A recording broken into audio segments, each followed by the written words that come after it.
Hello everyone, let's delve into the article, The Diagnostic Dilemmas and Pitfall in ThinPrep Cytology of Breast FNA, report of 6 cases with histological correlates.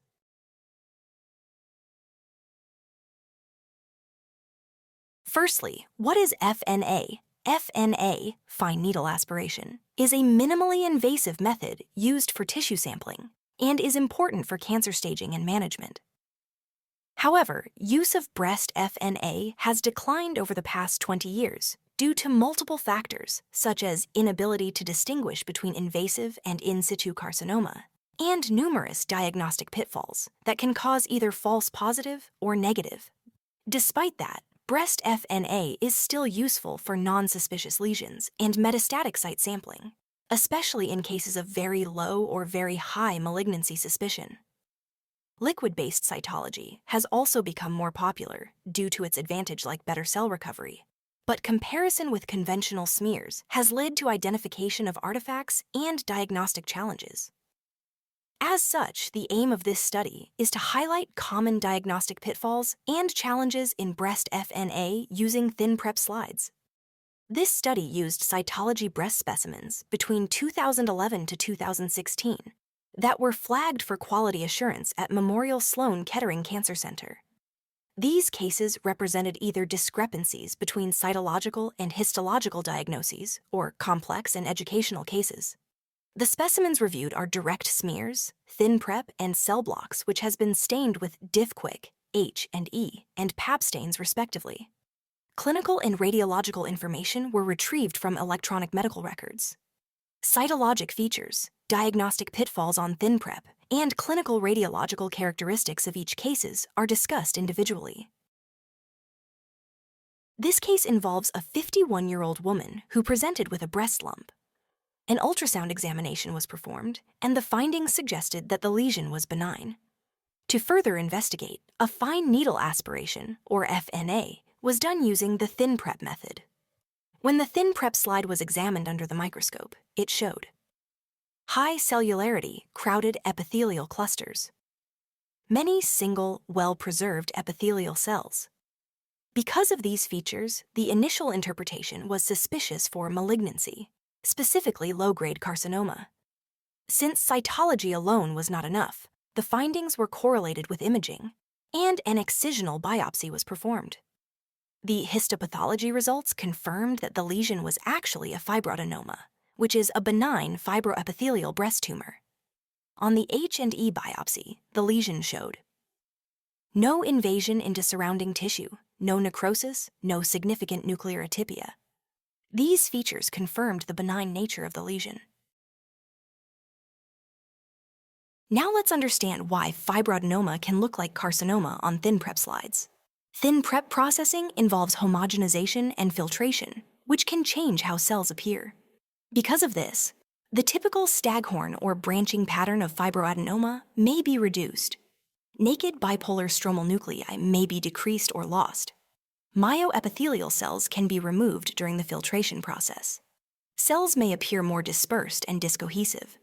As a result, the slide may show many single epithelial cells, which can falsely suggest malignancy. It is important to recognize the subtle differences.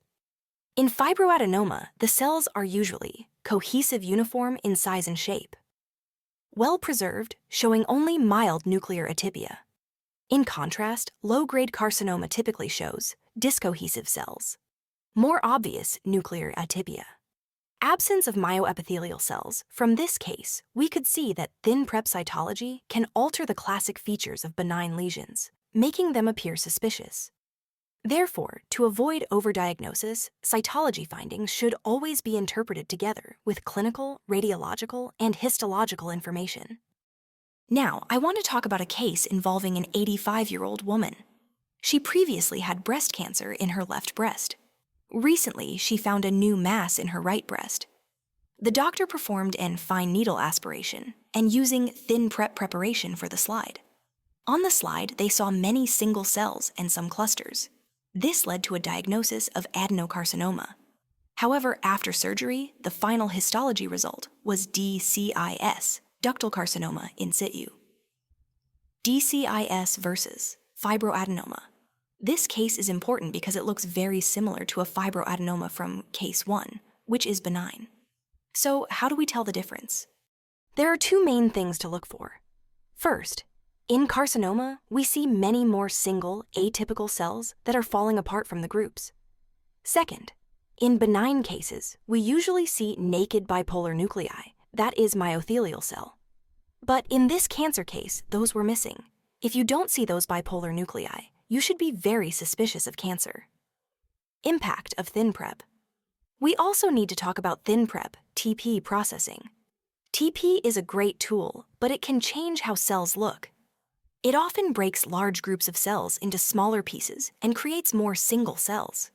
This is called apparent dishesion. It can make a specimen look more aggressive than it is.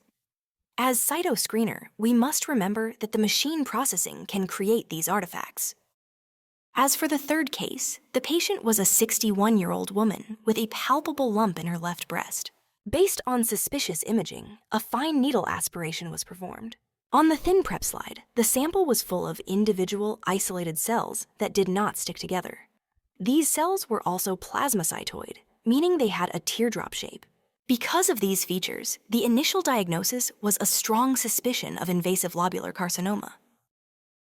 There are a few classical clues that lead to the initial diagnosis, such as poor cohesion, minimal atypia, plasmacytoid features, monomorphic appearance, and small tumor cell size.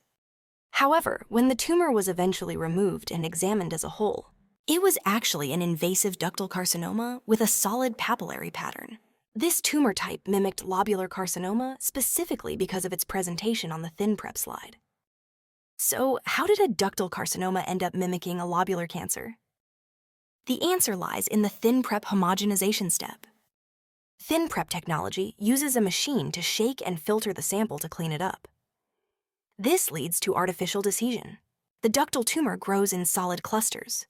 But the mechanical shaking of the ThinPrep process is so strong that it breaks those clusters apart. It turns a group of sticking cells into a field of single, isolated cells. Because ductal tumors are made of small cells with neuroendocrine features, which give them a natural teardrop shape. Once the ThinPrep machine breaks them apart, they look exactly like the scattered individual cells that are seen in lobular carcinoma. Therefore, it is important that we do not subtype mammary carcinomas based solely on the evaluation of a ThinPrep specimen. Next is case 4, titled Highly Atypical Epithelioid Cells Are Not Always Epithelial. The patient is a 49-year-old woman who presented with an enlarging palpable mass in the right breast. Ultrasound showed a large fluctuating cyst, and a fine needle aspiration was performed using ThinPrep preparation. Looking at the ThinPrep cytology, shown in Figure G, we can see the smear demonstrated single epithelioid-appearing cells with prominent nucleoli, marked nuclear atypia, and degenerative changes. There was also an absence of a cystic background. Because of these cytologic features, the initial impression was suspicious for adenocarcinoma. However, subsequent surgical resection revealed a different picture. As shown in Figure H, the lesion was actually benign breast parenchyma with a cyst lined by apocrine metaplastic epithelium, along with reactive changes and focal cytological atypia. There was no evidence of malignancy, and the final diagnosis was a benign apocrine cyst. This case highlights an important diagnostic pitfall in ThinPrep cytology. Apocrine cells can appear singly and show prominent nucleoli, and ThinPrep tends to exaggerate nuclear detail and make cells look more discohesive. Because of that, benign apocrine cells can easily mimic carcinoma on cytology.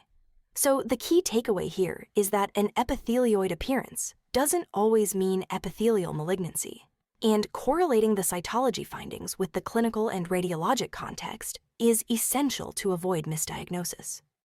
Now, we are looking at case study 5. The patient is a 48-year-old woman who presented with a palpable mass in her right breast. The ultrasound initially suggested a small and well-defined cyst. Moving to the ThinPrep cytology findings, we encountered a significant diagnostic pitfall. As seen in Figure 1, the specimen was hypercellular, containing dense clump of atypical epithelial cells with prominent nucleoli, against a clean background, which make the initial diagnosis was suspicious for malignancy. However, when the excisional biopsy was performed, the histology revealed the true diagnosis is benign fat necrosis as shown in Figure J.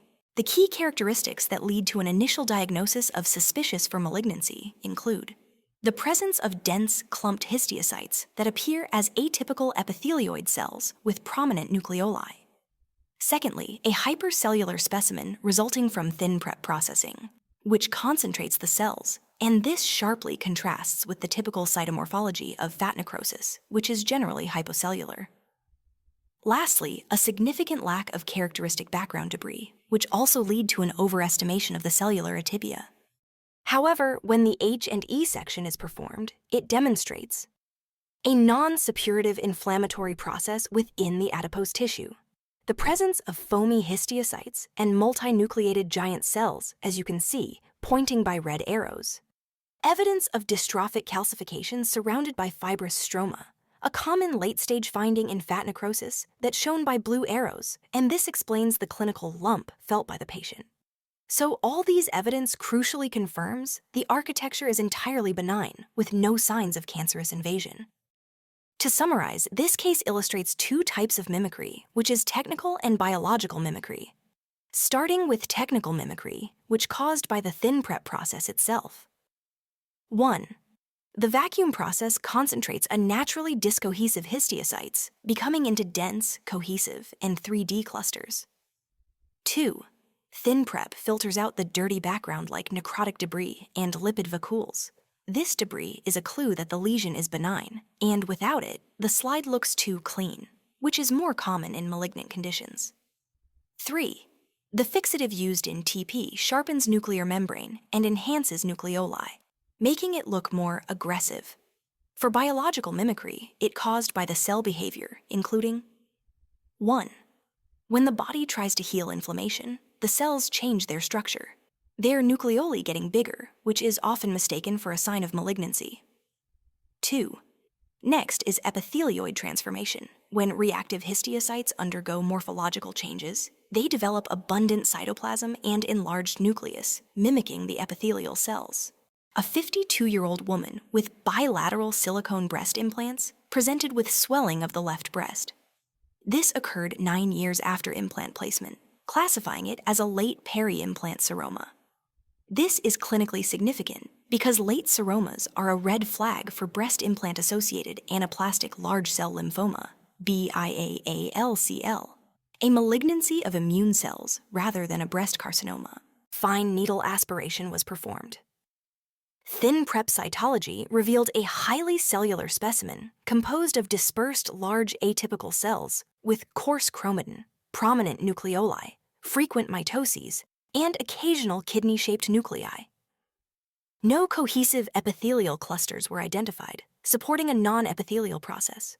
This is where the diagnostic dilemma arises.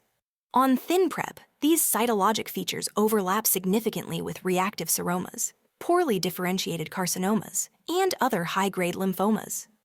In addition, the ThinPrep technique causes cell dispersion and loss of architectural patterns, increasing the risk of misdiagnosis, especially as carcinoma, if clinical history is not considered.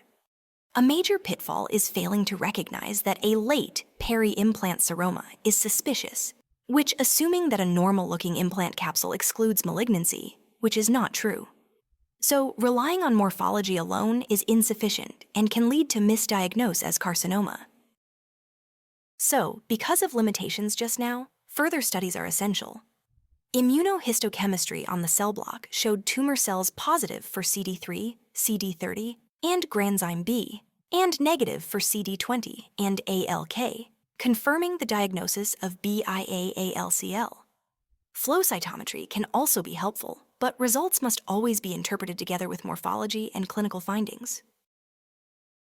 In conclusion, despite all the advantages of ThinPrep, we still need to be aware of subtle morphologic changes that it can bring, like, for example, like my friend explained earlier, epithelioid histiocytes may show enhanced nuclear and cytoplasmic detail and can be mistaken for carcinoma. Nuclear features such as prominent nucleoli also tend to be exaggerated on ThinPrep, so the threshold for calling atypia should be higher. Awareness of the artifacts and subtle morphologic changes associated with ThinPrep is essential for cytopathologists to avoid diagnostic errors.